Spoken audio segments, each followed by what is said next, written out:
में भगवान के स्मरण में डूबा रहता है। चार संत निकल कर जा रहे थे, बड़े जटाजूट बंधे हुए थे, बड़ी माला कंठी पहने हुए थे, बहुत बहुत माला धारण करे, चंदन लगाया हुआ है, खूब सावधान, बहुत साधु सन्यासी का वेश धरे हुए। और ये व्यक्ति कहीं से शिव महापुराण की कथा, कहीं से भगवान की चर्चा कर कर आ रहा था।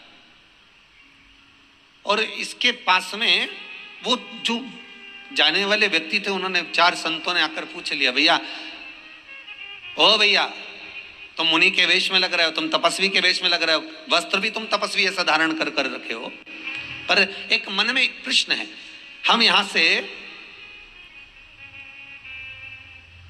हरिद्वार जाना है, आप हमको रास्ता बता दोगे क्या हरिद्वार जाने का? उसने पूछा, काहे के लिए जाना है? अरे गंगा का स्नान करने जाना है हमको। अच्छा अच्छा अच्छा, गंगा स्नान के लिए जा रहे हो? हाँ, चले जाओ, यहाँ यहाँ हमको देखो, हम जानते तो नहीं हैं, तो आप इस गांव के नहीं हो क्या? हम गांव के ही हैं। कितने साल हो गए गांव में रहते रहते? लगभग हमको हो गए 50 साल 100 साल। हमारे दादा वगैरह भी यहीं रहते थे यहाँ पर। हम जब पैदा हुए, हमारी उम्र हमारी 50 साल की हो गई, हम कितने साल से रह रहे हैं। अच्छा ठीक है, तो तुम्हें यह नहीं मालूम कि हरिद्वार का रास्ता कौन सा है? गंगा किधर है आपको मालूम नहीं है क्या? उसने हाथ जोड़कर कहा, भैया देखो, बात इतनी सी है कि मैं गंगा माता को नमन करता हूं, मैं गंगा के चरणों को पावन समझता हूं, मैं गंगा के चरणारविंद का स्मरण करता हूं, मैं गंगा जी को अपने मस्तक पर चढ़ाता हूं, पर सबसे बड़ी बात केवल इतनी सी है कि मैं आज तक गंगा को नहाने के लिए नहीं गया। कितने दूर है यहां से?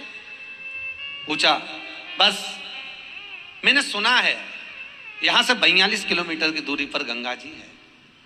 42 किलोमीटर दूरी पर आना, और तुम कभी नहाने नहीं गए? नहीं नहीं नहीं, नहीं, मेरा जाना नहीं हुआ। तो गंगा का रास्ता तो देखा होगा? पता नहीं, पर तो लोग कहते हैं इधर से जाते हैं, लोग कह रहे हैं इधर से जाते हैं। अब मैंने देखा तो है नहीं, मैंने जानता तो नहीं। अच्छा अच्छा, ठीक ठीक ठीक। संतों को आ गया क्रोध। चारों संतों ने मिलकर एक साथ कहा, कैसा मूर्ख है, कितना पागल व्यक्ति है। 42 किलोमीटर दूर गंगा जी विराज रही है, 42 किलोमीटर दूर गंगा विराजमान है, और 42 किलोमीटर दूर ये आज तक गंगा नहाने नहीं गया, तो इसके बराबर पापी कौन होगा?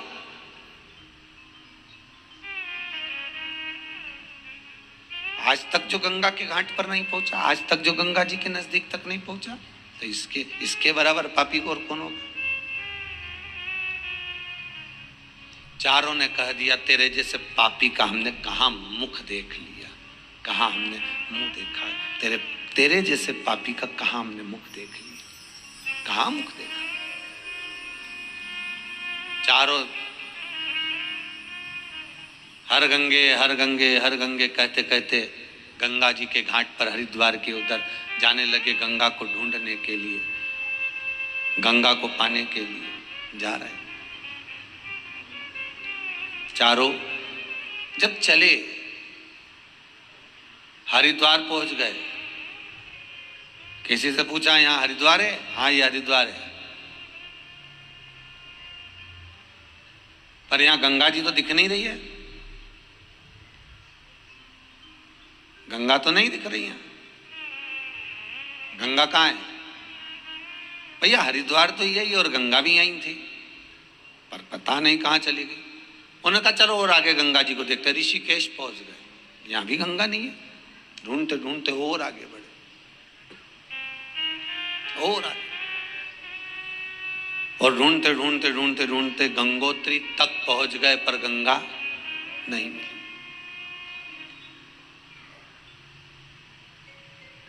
गंगोत्री में जाकर इन्होंने किसी तपस्वी से पूछा, यहां गंगा है? हाँ, ये गंगोत्री है,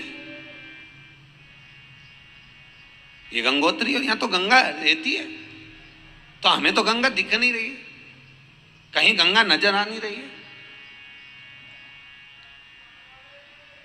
फिर गंगा गई कहां? पता नहीं।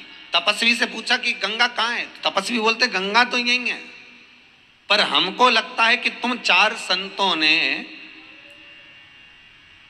ज्ञान गंगा का अपमान कर दिया, किसी मुनि का, तपस्वी का, साधक का, उपासक का तुम अपमान कर कर आए।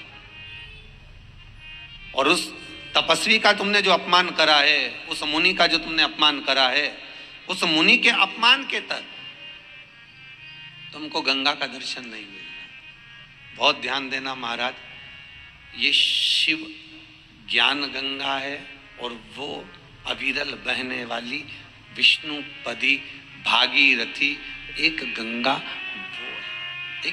एक ही ज्ञान गंगा है और एक भागीरथी विष्णुपदी एक वो गंगा है।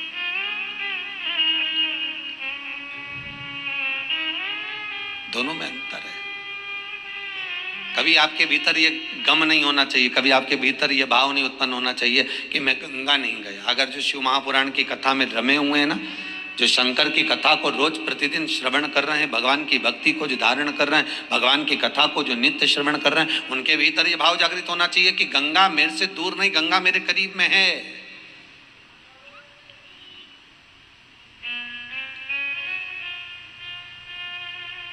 गंगा ज्यादा दूर नहीं, गंगा मेरे नजदीक में। अब क्या करा जाए? तो कहा उस मुनि के पास जाओ। चारों संत मुनि को ढूंढते ढूंढते पहुंचे। कथा में बैठा हुआ था, कहीं शिव महापुराण, कहीं सत्संग, कहीं भजन, कहीं कीर्तन, कहीं स्मरण, कहीं नाम जाप, कहीं मंत्र जाप में डूबा हुआ था। गया, चारों मुनियों ने, संतों ने उसके चरण पकड़ लिए। हमसे गलती हो गई, हमने तुम्हें अपमान कर दिया, हमने तुम्हारा अपमान कर दिया, हमसे गलती हो गई। गुरु शिव महापुराण में एक बात कही थी, आप कितनी भी गलती कर रहे हो, आप क्या शब्दों का संबोधन कर रहे हो, आप क्या बोल रहे हो, ये मतलब नहीं है। सबसे मूल ये है कि आप अगर कोई गलती को कर दिए हो तो सबसे पहला संबोधन आपके मुख से निकलना चाहिए क्षमा, सॉरी।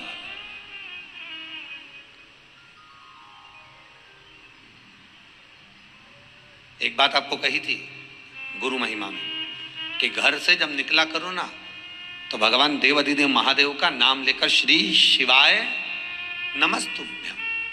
घर से जब निकलो, कोई कार्य के लिए जा रहे हो तो आप श्री शिवाय नमस्तुभ्यम का स्मरण कर कर जाइए। आप किसी काम के लिए आगे बढ़ रहे हो, श्री शिवाय नमस्तुभ्यम का स्मरण कर कर जाइए। जिस समय आपके मुख से श्री शिवाय नमस्तुभ्यम का स्मरण हो जाए, या शिवलिंग का स्पर्श हो जाए, या शंकर का अनुमोदन कर कर ओम नमः शिवाय बोलकर, या राम बोलकर, कृष्ण बोलकर, शिव बोलकर, आपके भीतर जो रमा हुआ है, आप राम को मानते हैं, आप राम को माने, हम मना नहीं करेंगे। आप कृष्ण को माने तो कृष्ण को माने, हम मना नहीं करेंगे। आपका दिल जिससे लगे, आपका चित्त वृत्ति जिससे लगे। अरे मन कर रहा है तुम्हारा चाउमीन खाने का और कोई तुमको पानी पतासा खिला दे तो नहीं, हम तो आपको पानी पतासा ही खिलाएंगे चाहे कुछ भी हो जाए। हम चाउमीन माउमीन नहीं खिलाएंगे, बस बात खत्म तो खत्म। आपका मन हो तो खाइए। तो आपके मन में क्या होगा बताओ? बड़ी मुश्किल से तो होटल लेके गए हैं, मैं 3 दिन से प्राण खा रही है ना कि चलो चलो होटल, चलो चलो भोजन करेंगे, चलो चलो, और लेके भी आए तो अब अपने हमारे मन का ना खिला रहे, और मालूम पड़े पानी पतासा खिला दिया। पानी पतासा भी कितना खिलाया, वो गुपचुप, वो गोलगप्पे कितने खिलाए, तो के इसको बस केवल 4 दे देना हो, केवल 4, ओनली 4, इससे ज्यादा नहीं। अब उसके मन में आया, बताओ इतनी दूर लेकर आया, एक तो इतनी दूर लेकर आया, होटल में लाया, भोजन कराता, कोई अच्छा जो सामग्री वो खिलाता, पर केवल होटल वाले इसको 4 गोलगप्पा देना, बस इससे ज्यादा मत देना। और पत्नी ने कहा कि तुम 4 ही क्यों खिला रहे हो? तो पति बोला एक तेरी बचपन का, एक जवानी का, एक अधेड़ी का, एक बुढ़ापे का, खत्म काम एक कई बार में 4 में निपटा दिया, केवल 4। अब हम आपसे कह दें कि आप शंकर का भजन करो, हम आपसे कह दें आप शिव का स्मरण करो, और आपका दिल कृष्ण में लगा हो, आपका दिल राम में लगा हो, आपका दिल भवानी में लगा हो, हम मना नहीं करेंगे। आपका दिल, आपकी चित्त, आपकी वृत्ति जिस समय लगी हो,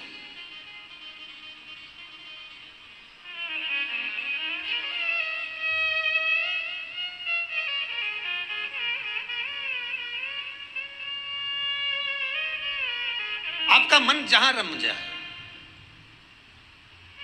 हम कई बार कहते हैं दुनिया के लोग निर्जीव चीज से प्रेम करते हैं और जीवित चीज से प्रेम नहीं कर पाते। निर्जीव चीज से कितना प्रेम करते हैं ये दुनिया के लोगों को मालूम है।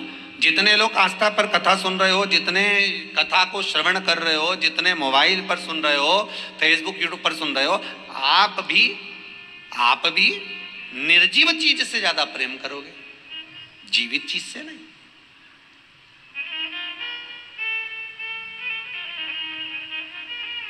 कपड़े इतने संभाल कर रखोगे, अब वो जीव है क्या? वो जीवित है क्या? अरे बोलो, ईमानदारी से बोलो, वो जीवित है क्या? उसमें प्राण है क्या? नहीं। पर इतने संभाल, क्योंकि वो निर्जीव है, इतने संभाल कर रखा, इतने आराम से, इतने साध कर रखा। वो नकली सी ज्वेलरी, उसको भी रुई से ढककर, रुई में फंसाकर, ऐसा डब्बा में, प्लास्टिक के बढ़िया बॉक्स में, वो भी तो निर्जीव है। अब ये भी जाने दो, अच्छा तुम तो घर में आ जाओ, और घर में जब पोछा लगाएगी तो ऐसा लगाएगी निर्जीव चीज। अब वो पत्थर बोलता है क्या? निर्जीव।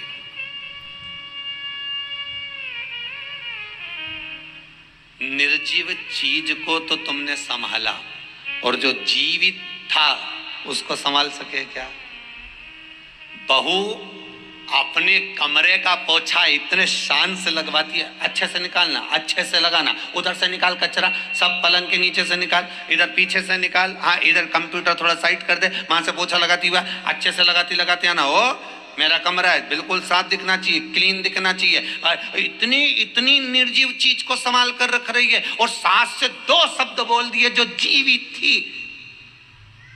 अब ईमानदारी से बोलो, शिव महापुराण की कथा कहती है निर्जीव चीज तुम्हारे मरने के बाद दूसरे की हो जाएगी, और जीवित जिसका तुम अपमान कर रहे हो, जिससे तुम मीठे बोल नहीं बोल सक रहे, जिससे तुम प्रेम के शब्द नहीं बोल सक रहे, अगर इससे प्रेम के संबोधन कर लेती, इससे मीठा बोल लेती, इससे तुम अच्छे स्नेह से बात कर लेते, और ये जीवित चीज आज नहीं तो कल, कल नहीं तो परसों, परसों नहीं तो तुम्हारे प्राण छूटने के बाद तुम्हारे ही संस्कार तुम्हारे बच्चों में आएंगे। अगर तुम प्रेम से रिझाते होते तो बच्चे भी वैसे ही उत्पन्न होते चले जाते, क्योंकि जीवित से प्रेम नहीं करा, तुमने निर्जीव से प्रेम करा।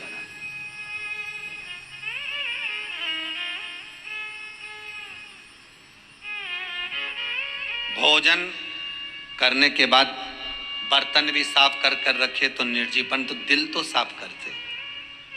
सास से, पति से, पत्नी से, भाई से, बंधु से, कुटुंब कबीले से, रिश्तेदारों से, नातेदारों से, अपनों से, बच्चों से, बच्चों के माता पिता आदि, एक दूसरे से प्रेम की वाणी तो बोलते। हम निर्जीव को संवार रहे हैं, हमने जीव को नहीं संवारा। हम निर्जीव को संवारने का प्रयास करते रहे, पर हम जीव को नहीं संवार पाए।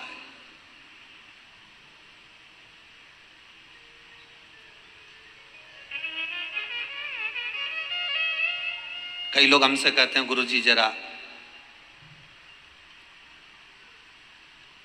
हमारे साथ चलकर हमारा घर तो देखिए कितना जोरदार है। हमने कहा बहुत बढ़िया सर।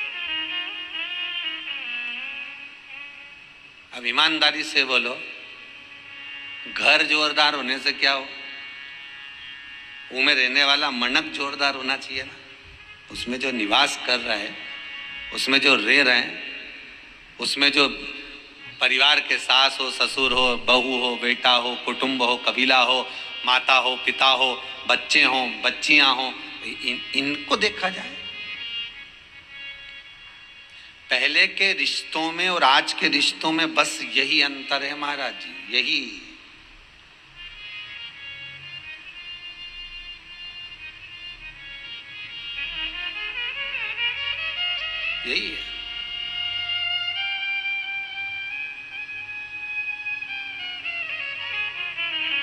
पहले के अगर रिश्ता कैसा होता है, संबंध कैसा होना चाहिए, रिश्ता कैसा होना चाहिए, सीखना है तो ताले और चाबी से सीखो। संबंध अगर देखना है तो ताला चाबी, तुम रोज घर में ताला लगाते हो, रोज चाबी लेकर कमर में जाते हो, रोज पर्स में डालकर चाबी लेकर जाते हो, रोज जेब में डालकर चाबी लेकर जाते हो, कहीं ना कहीं तो लगाते होगे, दुकान में लगाते हो, साइकिल में लगाते होगे, गाड़ी में लगाते होगे, ताला तो लगाते होगे। तो अगर संबंध सीखना है, रिश्तेदारी सीखना है, संबंध कैसा होना चाहिए, अगर ये सीखना है तो एक बार ताला और चाबी से सीखिए। संबंध किसको कहते हैं ये ताला चाबी बताएगा। टूट जाता है ताला पर दूसरी चाबी से खुल नहीं पाता। चाबी वो ही लगती है जो उसमें लगती आई। और अगर चाबी लगाना, चाबी घूम गई, दूसरी लगाना तो उसको बनवाना पड़ेगा, वैसी की वैसी। तुम दूसरी लगाते जाओ, खोलेगा नहीं। संबंध ऐसा होना चाहिए कि किसी के कहने पर, भड़काने पर, शब्दों के संबोधन पर, आड़ा टेढ़ा बोलने पर, गलत सीख देने पर, वो कितनी चाबी लगा है पर ताला नहीं खुलना चाहिए। चाबी वही लगे जो श्रेष्ठ हो, चाबी वही लगे। कोई कितना ही अपशब्द बोले, कितना ही ताना दे, कितनी गालियां दे, कितना ही आड़ा टेढ़ा बोले, हमें नहीं समझ।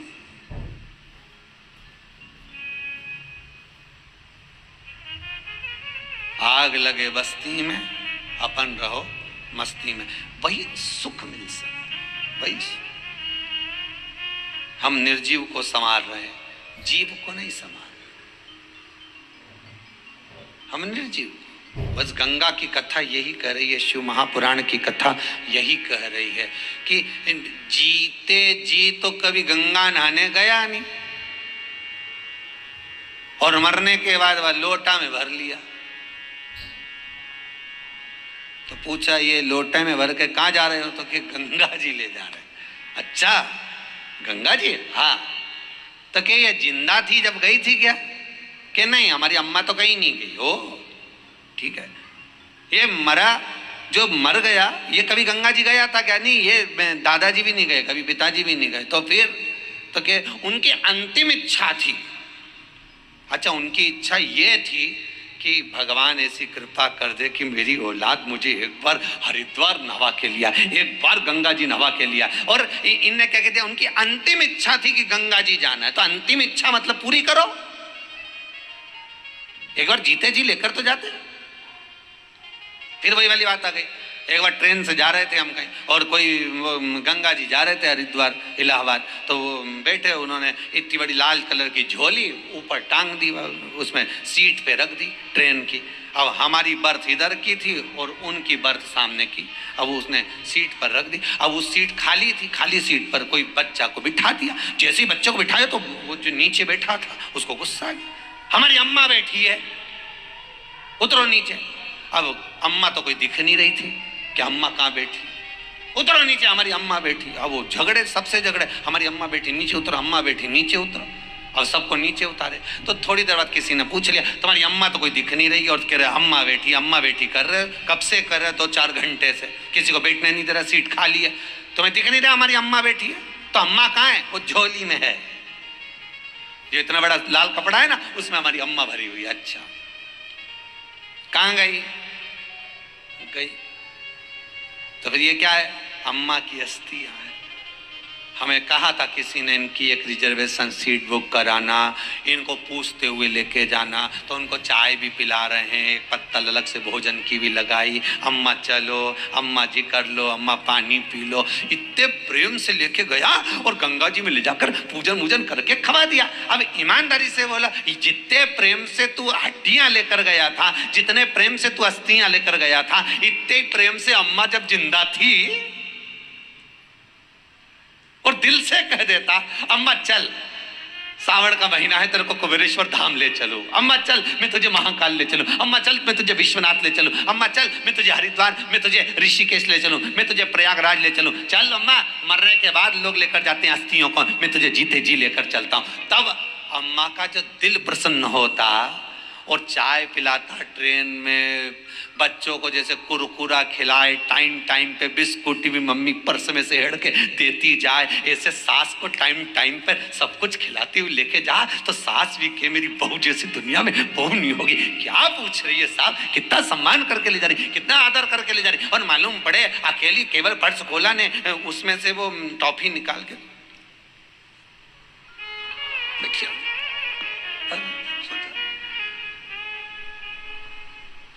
तो सास ने पूछा, क्यों रही, मुंह में क्या है, ऐसे कुतर कुतर कर रही है? कुछ नहीं, ठंड लग रही, एसी तेज चल रहा है ट्रेन का, इसलिए ठंड लग रही, दांत कटकटा रहे, सुख बोल। जीते जी दंगम दंगा, मरे पीछे पहुंचा दी गंगा। शिव महापुराण कहती है ऐसे गंगा जाने से कोई लाभ नहीं है।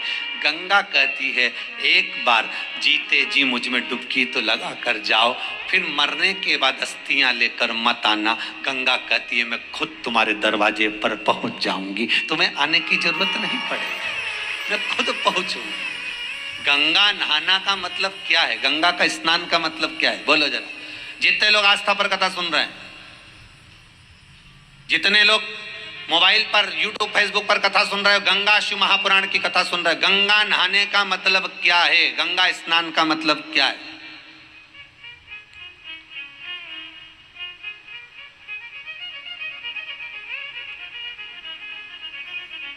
नहाने का और स्नान में अंतर क्या है? पहले भी एक बार कहा, नहाने और स्नान में अंतर क्या? आप लोगों में से कितने लोग हैं जो स्नान कर कर आए? जितने लोग टीवी पर कथा सुन रहे हो, आप लोगों ने आज स्नान करा कि नहीं करा? और जितने लोग जहां जहां मोबाइल पर कथा सुन रहे हो, दिल से बोलना, आप लोगों में से किसी ने स्नान करा कि नहीं करा? तो आप लोग मुंडी हिला कर कहोगे हमने तो स्नान करा। ऐसा है, पर स्नान और नहाने में अंतर है रे बाबू, स्नान और नहाने में अंतर है। नहाना किसको कहा गया? वॉशरूम में गए, शैम्पू लगाया, साबुन लगाया, डब्बा भर पानी डाल लिया, इसको कहते हैं नहाना। ये तो आप लोगों ने करा होगा। इसको स्नान नहीं कह सकते। शिव महापुराण में इसको स्नान नहीं कहा गया, इसको स्नान का संबोधन नहीं कहा गया, इसको तो कहते हैं नहाना।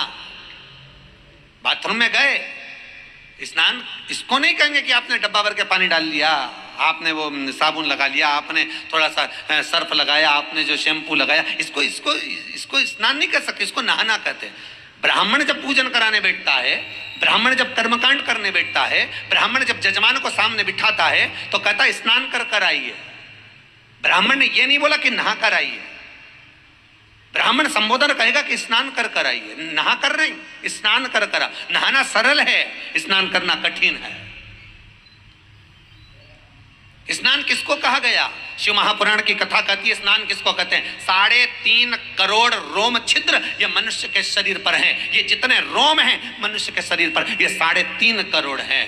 शिव महापुराण की कथा कहती है एक दिन में जिसके मुख से 3.5 करोड़ बार भगवान का नाम निकल जाता है, समझ लेना उसका स्नान हो जाता है, उसका स्नान हो गया। अब आप में से कितने लोग हैं जो स्नान करके आए? ईमानदारी से बोलो। 3.5 करोड़ बार जिसने भगवान का नाम लिया, 3.5 करोड़ बार जो भगवान का नाम का उच्चारण करे, 3.5 करोड़ बार जिसके मुख से भगवान का नाम निकल गया हो, तो उसका स्नान हो गया। तो फिर क्यों कहा गया स्नान और नहाने में अंतर? तो क्यों कहते हैं संत, क्यों कहते हैं साधु, क्यों कहते हैं तपस्वी, साधक, उपासक, कथाकार? बार बार आपसे क्यों कहते हैं कि जहां कथा हो रही हो, चाहे टीवी पर चल रही हो, चाहे मोबाइल पर चल रही हो, चाहे कुबेरेश्वर धाम में चल रही हो, कथा जहां हो रही हो, कथा जहां सुनने को मिल रही हो, वहां थोड़ी देर बैठकर कथा का रसस्वादन करिए, वहां बैठकर कथा सुनिए। क्यों कहा जाता है? उसका कहने का कारण केवल इतना सा है कि जब आप कथा सुनने के लिए बैठते हो, 3.5 करोड़ रोम छिद्र इस मनुष्य के शरीर में है, रोमावली इस मनुष्य के शरीर में है। जब व्यक्ति कथा सुनने के लिए बैठता है और ब्राह्मण जन, साधु जन, तपस्वी जन, साधक, उपासक जब कथा कहते हैं, उनके मुख से जो शब्द बहते हैं, उनके मुख से जो शब्द निकलते हैं, कथा का रसस्वादन जो निकलता है, ये 3.5 करोड़ रोम छिद्रों में समाता है और व्यक्ति का स्नान अपने आप हो जाता है। उसको जपने की भी जरूरत नहीं पड़ती, मात्र उसने सुना, उसमें उसका कल्याण हो। नहाना और स्नान अंतर है। कर्मकांडी ब्राह्मण, कभी विद्वान ब्राह्मण, कभी साधु जन, आचार्य जन, शास्त्री जन, कभी विद्वत जन, जितने ब्राह्मण इस भारत की भूमि पर आपको मिलेंगे, जब बाहर मिलेंगे, जो भी कहेंगे तो एक ही बात कहेंगे, जाकर स्नान करिए आइए, पूजन पे बैठ जाइए, जाओ स्नान कर आओ, अभिषेक पे बैठिए। नहाने का नहीं बोलेंगे, स्नान का बोलेंगे। स्नान का मतलब है कि जाओ थोड़ी देर भगवान का भजन गाओ, भक्ति को अपने भीतर उतारो। जब भक्ति भीतर उतर जाएगी तो पूजन करने जब बैठोगे तो आप रूप सुख का अनुभव, सुख का आनंद प्राप्त हो जाएगा अपने आप।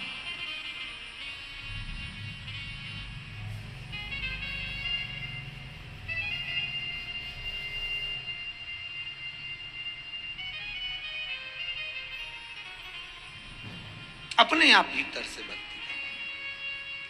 गंगा कहती है कि मेरे पास में ये गंगा स्नान का मतलब क्या है? क्या मतलब है?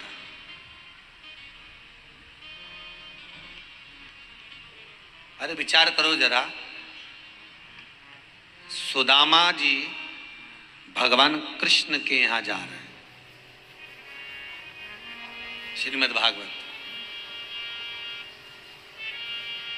10वें स्कंद।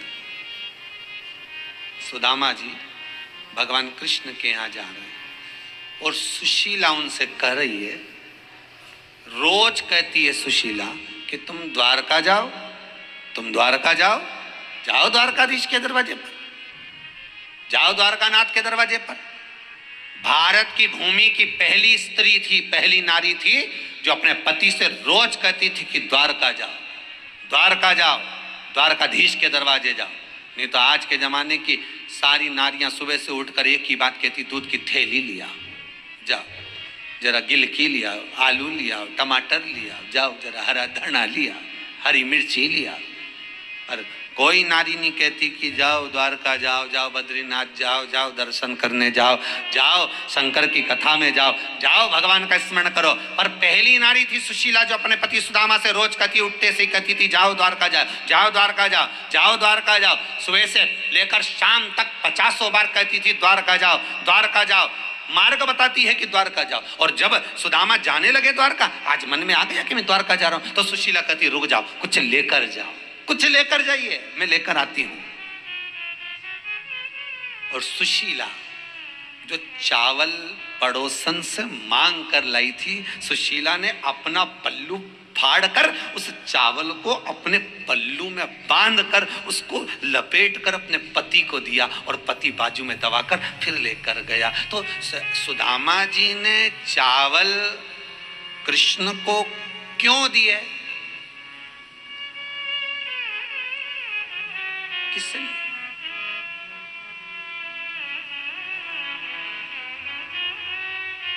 और वो दे भी रही है तो काय में दे रही है? पल्लू में फाड़।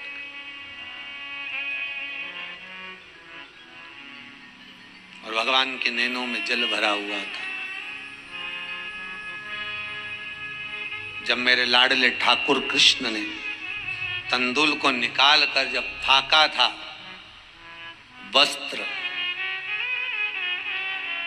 वो वस्त्र नीचे रख दिया था, जिसको जामवंती ने उठा लिया था। जामवंती उस वस्त्र को लेकर जब बैठी हुई थी, रात्रि के समय पर भगवान कृष्ण सुदामा के चरण जब दबाकर जामवंती के कक्ष में पहुंचे थे, तो जामवंती उस वस्त्र को लेकर बैठी थी, जिस वस्त्र में सुदामा जी चावल लेकर आए थे, क्योंकि चावल तो खा लिए गए थे।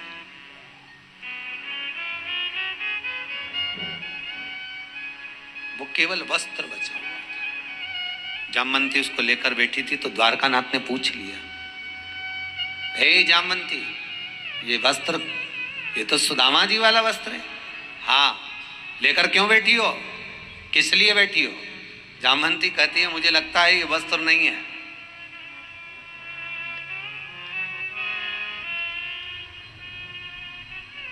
एक पहले लोग इतना बड़ा कोरसा, इतना बड़ा कार्ड छपवाते थे, आपने देखा होगा, उसमें उनका नाम लिखा रहता था, श्रीमान ये एड्रेस लिखा रहता, ईमेल आईडी लिखी रहती, यूट्यूब लिखा रहता, ये लिखा रहता, उसमें उसका फोटो बना रहता, हमारा काम धंधा ये है, हम ये काम करते हैं, हमारा ये विजिटिंग कार्ड है। अब सुदामा अपना पता किससे देते? सुशीला बड़ी समझदार थी, उसने कपड़ा नहीं भेजा है, सुशीला ने वस्त्र नहीं भेजा, सुशीला ने कपड़ा जो बांध कर भेजा है वो कपड़ा नहीं है, वही विजिटिंग कार्ड है, वही पता बताने वाला कार्ड है कि सुदामा चावल तो दे दिए हैं, पर पता कौन बताएगा कि जो तुम्हें त्रिलोकी का नाथ अगर कुछ देगा तो सामान कहां भेजेगा, सामान भेजना कहां है। इसलिए वो वस्त्र जामवंती ने उठा लिया था और वो जामवंती उस वस्त्र को देखकर द्वारकाधीश से कहती है, ये वस्त्र आप रखिए, आपको मालूम पड़ेगा कि जो आप 3 मुष्टिक पाए हो उस 3 मुष्टिक का भाग भेजना कहाँ है, ये आपको मालूम पड़ेगा। स्थान बताया, एड्रेस बताया। कोई आपसे पूछ ले कि गंगा नहाने का, गंगा स्नान का मतलब क्या है, तो गंगा स्नान का एक ही मतलब है, शिव महापुराण में बहुत सुंदर मतलब बताया है कि गंगा नहाने का मतलब क्या है। हम गंगा नहाने क्यों जा रहे हैं, हम गंगा का स्नान करने के लिए क्यों जा रहे हैं, जीते जी गंगा नहाने का शास्त्र प्रमाण क्यों देता है कि गंगा जाओ तो जीते जी नहाओ, मरने के बाद अस्थियां बाद में भेजते रहना, और कोई जाए चाहे ना जाए पर एक बार तुम जीते जी गंगा का डुबकी लगा कर आओ। क्यों कहते हैं, उसका कारण केवल गंगा नहाने का मतलब, गंगा स्नान का मतलब कोई साधारण नहीं। गंगा स्नान का मतलब है कि जब हम पहली डुबकी गंगा जी में लगाते हैं तो अपने घर का परिचय, अपने घर का एड्रेस गंगा जी को देकर आ जाते हैं कि अब मैं आऊं ना आऊं, परिवार आए ना आए, कोई अस्थि लाए ना लाए, पर गंगा मैया तेरा जीते जी मैंने स्नान कर लिया है, मेरा एड्रेस अब तुझ में आ गया है, तेरे पास आ गया है। अब मेरे जब प्राण छूटे, मुख में कोई गंगा का जल दे ना दे, कोई तुलसी का दल दे ना दे, पर जिस समय मेरे प्राण छूटे उस समय पर ये जो मैंने स्नान करा है इसका फल मुझे तब मिलना चाहिए, उस समय प्राप्त होना चाहिए जब मेरे प्राण छूट रहे। ये एड्रेस बता दिया जाता गंगा जी।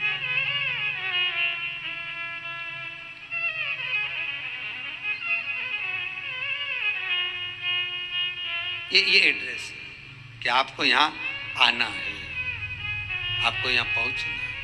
महाराज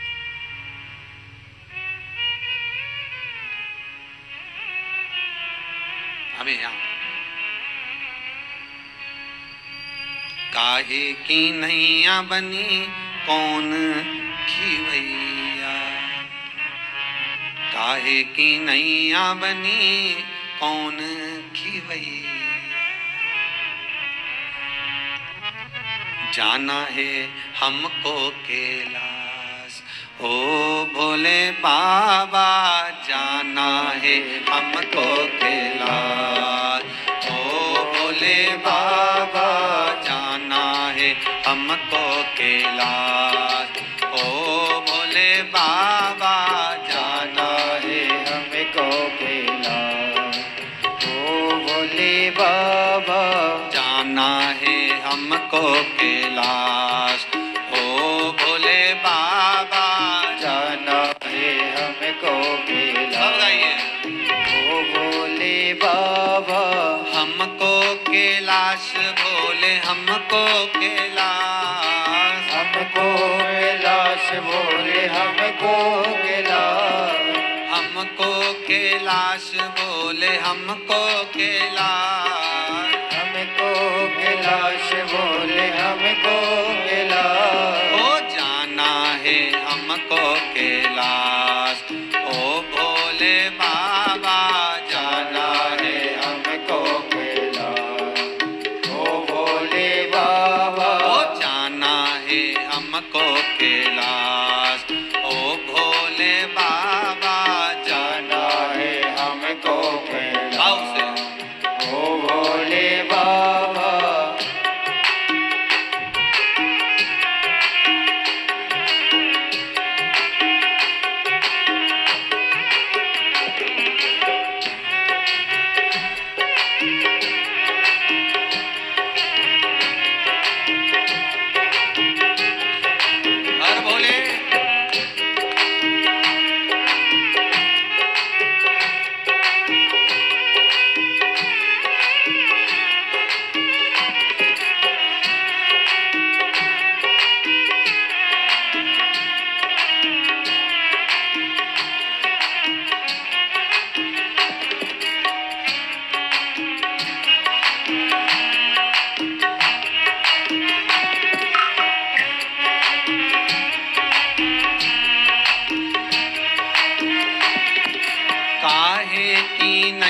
बनी कौन खिवैया, काहे की नैया बनी कौन खिवैया, काहे की नैया बनी कौन खिवैया, काहे की नैया बनी कौन खिवैया। अरे कौन लगा देगा पार ओ भोले बाबा, कौन लगा देगा पार ओ भोले बाबा। ओ जाना है हमको कैलाश ओ भोले बाबा, जाना है हमको कैलाश ओ भोले बाबा।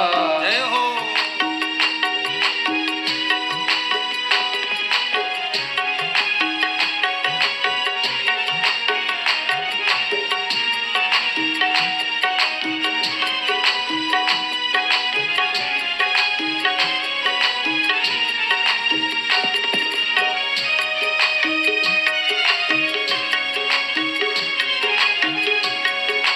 हर बोले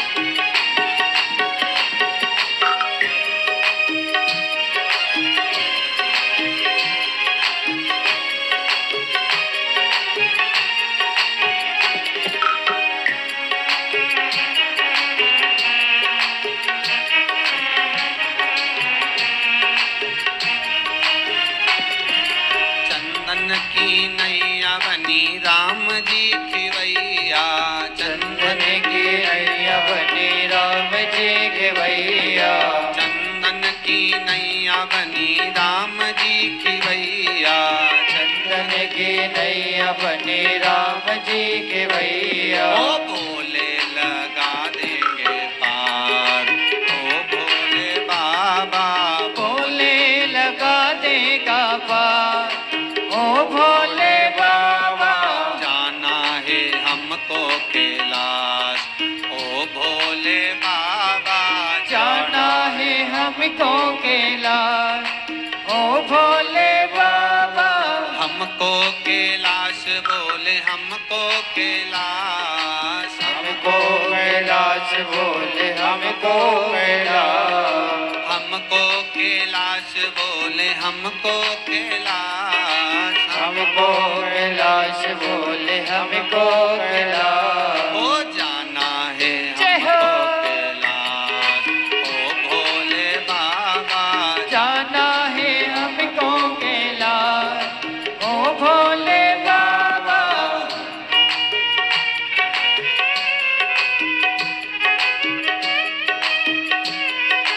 हरि बोल।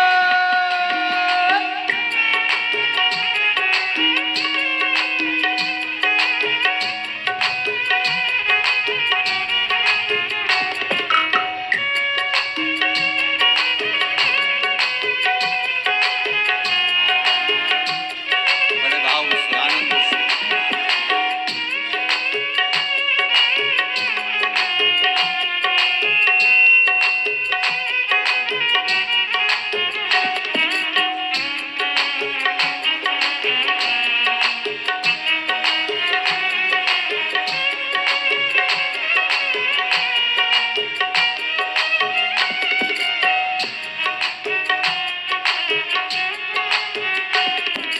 काहे की माला बनी कौन नाम जपना, काहे की माला बनी कौन नाम जपना, काहे की माला बनी कौन नाम जपना, काहे की माला बनी कौन नाम जपना। अरे कौन लगा देगा पार ओ भोले बाबा, कौन लगा देगा पार ओ भोले बाबा।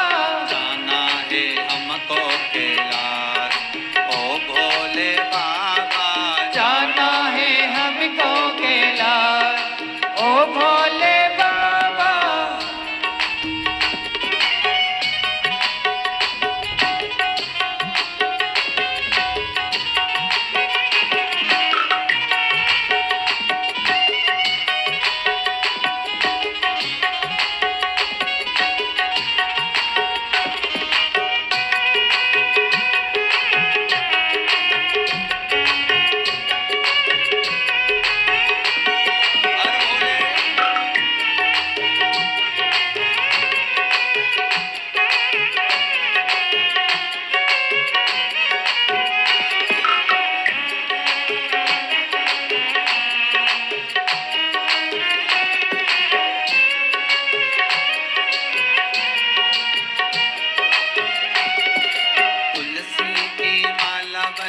राम नाम जपना, तुलसी की माला बनी राम नाम जपना, तुलसी की माला बनी राम नाम जपना, तुलसी की माला बनी राम नाम जपना। अरे भोले लगा देंगे पार, भोले बाबा भोले लगा देंगे पार, ओ भोले बाबा।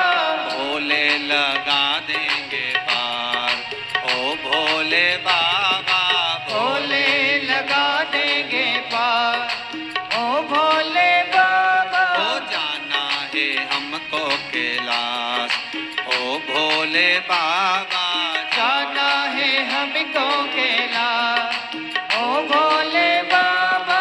जाना है हमको कैलाश, ओ भोले बाबा जाना है हमको कैलाश, ओ भोले बाबा। जाना है हमको कैलाश, ओ भोले बाबा जाना है हमको कैलाश, ओ भोले बाबा। हर हर महादेव। शिव कथा कह रही है कि आप गंगा अगर स्नान करने के लिए जा रहे हो तो भाव ये होना चाहिए कि आप जीते जी गंगा को एड्रेस बताकर पता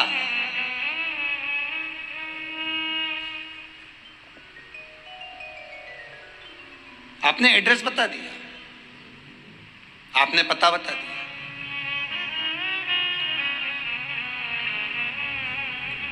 शिव पुराण कह रहे चार संत उस मुनि से कह रहे कि गलती हो गई, इस गंगा के आगे सारी गंगा फीकी है।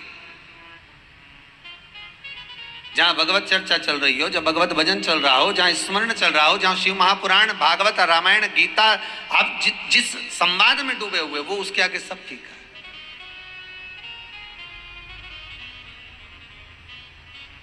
सब फीका। महाराज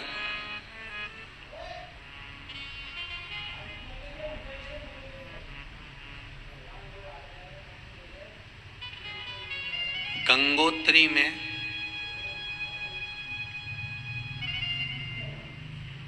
आप लोग गए होंगे, कई लोग गंगोत्री। बद्रीनाथ के जो चार धाम हैं, यमुनोत्री, गंगोत्री, केदार और बद्रीनाथ, उन चार धाम में से एक धाम का स्मरण अगर हम करें, गंगोत्री का,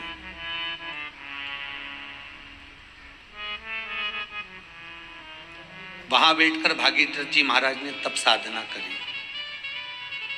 शिव महापुराण कथा कहती है।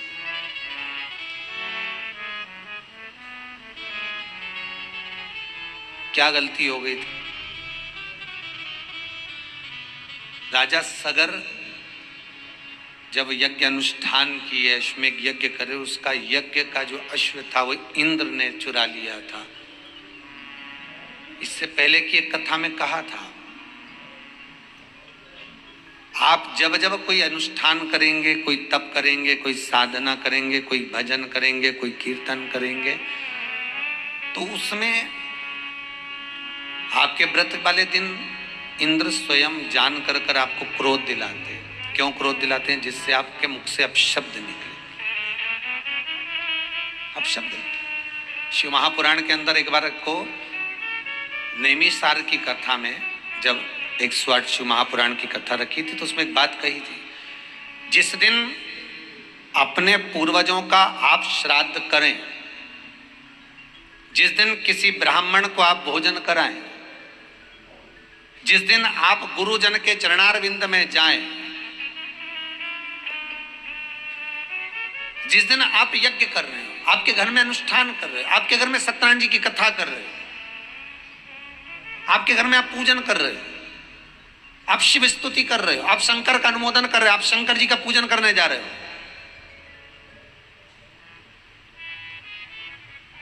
शिव महापुराण की कथा कहती है उस दिन आप ब्राह्मण भोजन कराएं, श्राद्ध करें, पूजन करें, उस दिन आपके मुख से ऐसा शब्द ना निकले जिससे किसी के हृदय को घात पहुंचे, और वो हृदय को घात पहुंचे तो वो आपका करा धरा सब बेकार।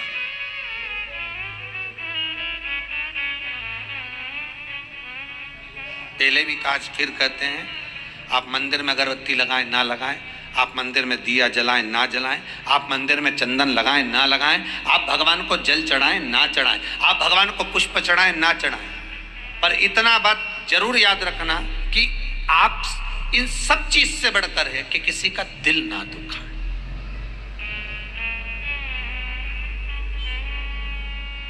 हृदय चित्त निर्मल,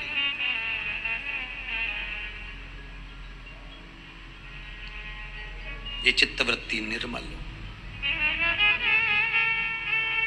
फिर जो सुख मिलेगा, वो आनंद जो मिलेगा वो अलग ही रहेगा, अलग ही। संत तुकाराम जी का चरित्र याद आ गया। एक सेठ जी गंगा नहाने गए, खूब सारा सामान लेकर गए, खूब लड्डू पेड़ा गुलाब जामुन इमरती भजिया पकोड़ा कड़ी पुड़ी सारी सामान, खूब सोना चांदी हीरा मोती सब ले गए, गंगा नहाने के लिए गए, खूब बांटा। और गंगा नहाए बाहर निकले तो घाट पे आके खूब गालियां दी, जिन जिनको दान दिया उनको खूब खूब गाली दी। पंडित लोग भी लिए थे, कुछ ब्राह्मण कुछ साधु कुछ सन्यासी, घाट पे तो यही देंगे और कौन रहेगा। जिन जिन गरीबों को दिया, भिखारी को दिया, भिक्षुक को दिया, ब्राह्मण आदि को दिया, जो जिसको दिया सबको गालियां दी खूब। संत तुकाराम जी बैठे बैठे देख रहे थे। तुकाराम जी ने पूछ लिया सेठ जी के पास आकर, क्यों सेठ जी, तुम तो गंगा नहाए थे, सबको खूब दान दे रहे थे, सारे पूरे हरिद्वार के लोग बोल रहे खूब दान दिया, सेठ जी ने खूब दान दिया, और आप गालियां दे रहे हो। तो सेठ जी बोला गाली नहीं दो तो क्या करूं, एक महाराज जी ने कहा था मेरे शरीर में रोग हो गया, तो महाराज जी बोले तो खूब दान करना, और दान करने के बाद गंगा जी में डुबकी लगा लेना, बिल्कुल सही हो जाएगा। तो फिर गाली काय को दे रहा हूं। सेठ जी बोले मैं तो सही नहीं हुआ, पूरा शरीर वैसा की वैसा ही है, दान अलग चले गया लाखों रुपए का, और शरीर वैसा की वैसा। अरे सेठ जी, गुरुजी ने कहा था कि गंगा का स्नान करना, दान करना, पुण्य करना, सब अच्छा हो जाएगा, तो हो जाएगा। नहीं है, बताओ, लाखों रुपए का दान करवा दिया गुरुजी ने और शरीर तो सही नहीं हुआ। एक बार और गंगा नहाया, सेठ जी से तुकाराम जी ने कहा, और सेठ जी फिर गए गंगा नहाने के लिए, एक बार और प्रैक्टिकल करने देख लो। प्रैक्टिकल करने में क्या था, फिर नहाने के लिए गए। जैसे ही नहाने के लिए गए, तुकाराम जी इनके ऊपर चढ़ गए, इनने लगाई डुबकी और तुकाराम इनकी कंधे पर बैठ गए, दबाए नीचे से सेठ जी का गला, और सेठ जी पानी के अंदर, और खूब, अब तो सेठ जी के प्राण छूटने लगे पानी के अंदर। सेठ जी चिल्लाए भगवान बचाओ, अंदर ही अंदर स्मरण कर रहे, हे भगवान अब तो मरा, हे भगवान अब तो मरा, अब तुम ही बचा सकते हो। और सेठ जी ने पुकारा, तुकाराम जी नीचे उतरे, सेठ जी की बड़ी मुश्किल से सांस में सांस आई, पानी में से घबरा के बाहर निकले, सीधे घाट पे भाग गए। घाट पे भागे और जाकर देखा तो अब शरीर बिल्कुल सही हो गया, एकदम बढ़िया। सेठ जी ने तुकाराम जी से पूछा तुम कौन? तुकाराम जी बोले हम तो यहीं घाट पे रहते। अच्छा, बताओ वो महाराज सही नहीं कर पाया और तुमने 2 मिनट में सही कर दिया। तुकाराम जी बोले मैंने सही नहीं करा, सही उसी महाराज ने करा था। बात इतनी सी थी, महाराज जी ने कहा था दान करने के बाद गंगा में स्नान करना, दिल से करना, प्रार्थना कर कर करना, विनय से करना और हृदय और विश्वास से करना। जब विश्वास से गंगा नहाओगे तो शरीर ठीक हो जाएगा। महाराज ने इतना कहा था, पर तूने दान भी करा, सब कुछ करा, पर तूने जो गंगा स्नान करा ना वो विश्वास से नहीं करा। तू नहाया जरूर, महाराज जी ने कहा तो नहा लो, पर तेरे अंदर वो भाव जागृत नहीं होता, वो विश्वास। पर जिस समय तू गंगा में नहाने दूसरी बार गया और मैंने तेरा गला दबाया और तुझे घबराहट हुई तो तुझे लगा अब तो मर ही जाऊंगा, तब तूने भगवान को पुकारा। जैसे हाथी का पांव मगर ने पकड़ा था, हाथी रोज भगवान को पुकारता था क्या? नहीं, पर जब पांव को पकड़ा और पुकारा तब भगवान सामने आए। जब हम जाकर दिल से पुकारेंगे तब तो देवाधिदेव महादेव हमारे सामने प्रकट होगा कि भगवान आओ, बहुत दुखी हूं, हृदय से कहती हूं, बहुत तकलीफ है मुझे। बहुत दुख है मुझे।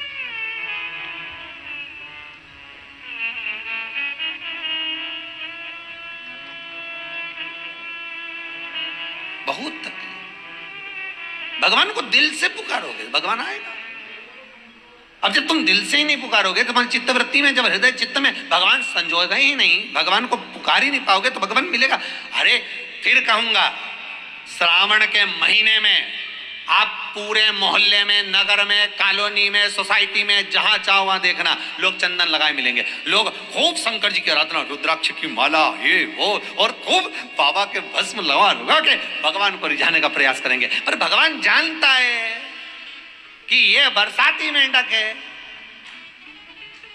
भगवान को मालूम है ये केवल बरसात में आएगा, चंदन वंदन लगाएगा, खूब नोटंकी करेगा, नाटक करेगा, हर हर महादेव और बम करना और दंडवत करना और लोटा भर भर के स्नान कराना, सहस्त्र धारा का अभिषेक कराना और हजारों बेलपत्र समर्पित कर देना, न भांग का प्रसाद बढ़ो, न खिचड़ी का प्रसाद बढ़ो, ये करेगा नाटक। शंकर जी के सब मालूम है, इसलिए तो शंकर जी आंख बंद करके बैठा है। पार्वती जी तो कई बार बोलती है, इतना बड़ा भगत आया तुमने आंख नहीं खोली। भगवान बोले फालतू की बात मत कर, चुपचाप बैठी रहे। आपने नहीं बोलना है कि बीच में, बिल्कुल नहीं बोलना, ये क्या कर रहा है इसको करने दे, आपने नहीं बोलना।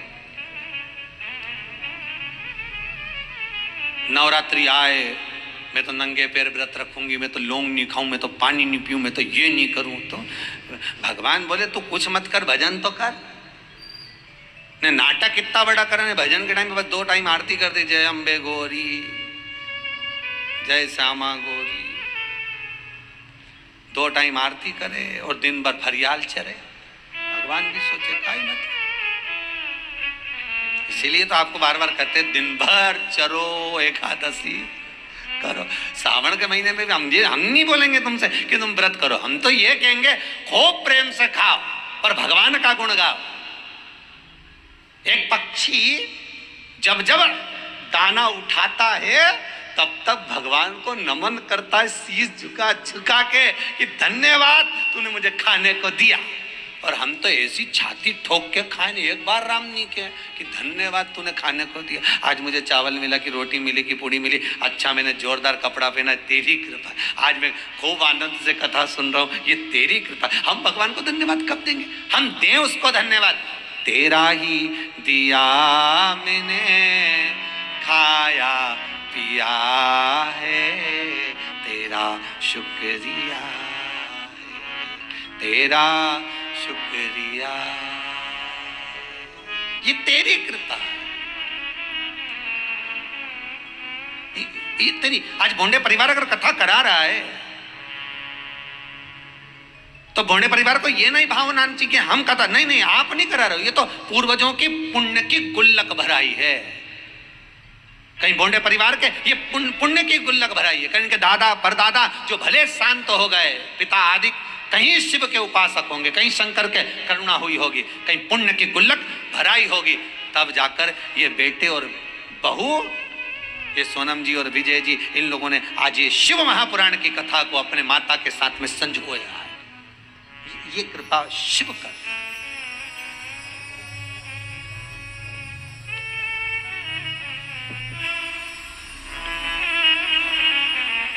बहुत कठिन काम है महाराज जी, बहुत कठिन। भगवान कभी नहीं कहता कि मुझे पाने के लिए अब कपड़ा बदलो, भगवान कहता मुझे पाने के लिए कलेजा बदलो। कपड़े से मतलब नहीं चलेगा, कितना ही चेंज करो उसको कोई फर्क नहीं पड़े, वो तो तुम बदल बदल के देख।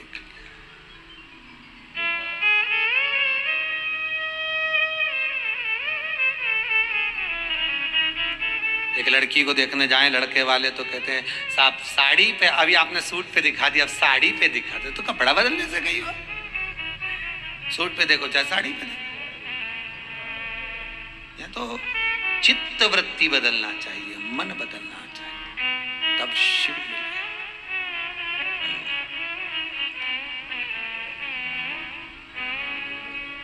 भागीरथ बाबा ने तब गंगोत्री में बैठकर